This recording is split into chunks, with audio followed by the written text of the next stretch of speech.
अस्सलाम वालेकुम, कैसे हैं आप सब लोग। उम्मीद करती हूँ कि आप सब अपने घरों में ठीक होंगे। अल्लाह हम सबको अपने हिफ्ज़ो अमान में रखे, आमीन। आज मैं आपके साथ मछली के शोरबे की रेसिपी शेयर करने जा रही हूँ। जैसे कि फ़िश का सीज़न है, आप भी इस रेसिपी को ज़रूर ट्राई कीजिएगा। और अगर आप चाहते हैं कि आपकी भी रेसिपी बिल्कुल परफेक्ट बने तो इस रेसिपी को देखें स्टार्ट से एंड तक, ताकि कोई भी स्टेप मिस ना हो। इसे बनाने के लिए हमें चाहिए 2 से 3 अदद दरमियाने साइज़ के प्याज, 2 अदद टमाटर, 10 से 15 लहसुन के जवे और फिश हम लेंगे तकरीबन हाफ़ केजी। और इसको जो मसाला लगा हुआ है उसकी रेसिपी मैंने बनाई थी पहले, लिंक मैं डिस्क्रिप्शन में ऐड कर दूंगी। अब हम खुश्क आटा लेंगे हस्बे ज़रूरत और सारी फ़िश को उसमें कोट कर देंगे और फिर फ्राई कर लेंगे। जैसे कि वीडियो में नज़र आ रहा है, सारी फ़िश पे इसी तरह हम खुश्क आटा लगा लेंगे। अब पैन में थोड़ा सा ऑयल डालेंगे और इसे फ्राई कर लेंगे।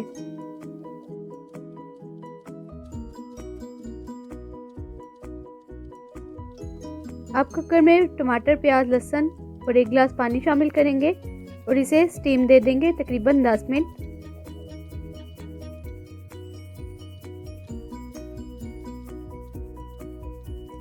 साथ ही साथ हम फिश की साइड बदलाते रहेंगे, जैसे कि वीडियो में नज़र आ रहा है।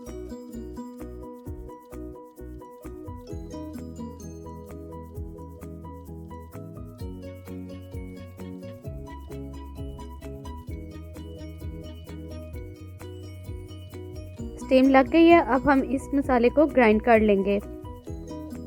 मसाला ग्राइंड हो गया, अब हम इसे कुकर में डाल देंगे और साथ ही हम इसमें शामिल कर देंगे 1 टीस्पून या हस्बे ज़रूरत लाल मिर्च पाउडर, 1/4 टीस्पून हल्दी, 1 टेबलस्पून या हस्बे जायका नमक और 1/4 कप ऑयल। और इसकी अच्छे से बुनाई कर लेंगे।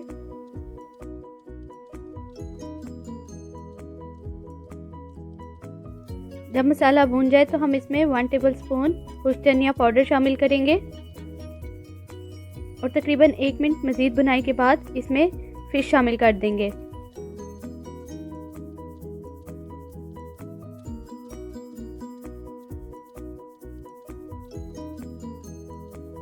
अब हम फ़िश को एहतियात से ही हिलाएंगे ताकि ये टूट ना जाए।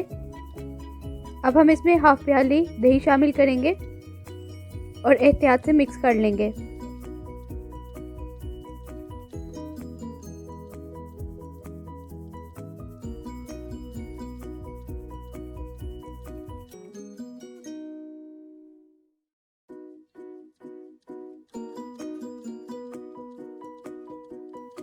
जब दही का पानी खुश्क हो जाए और ऑयल अलहदा हो जाए तो इसमें पानी शामिल कर देंगे। तकरीबन 4 गिलास पानी शामिल करेंगे और उसे जोश आने तक अच्छे से पका लेंगे।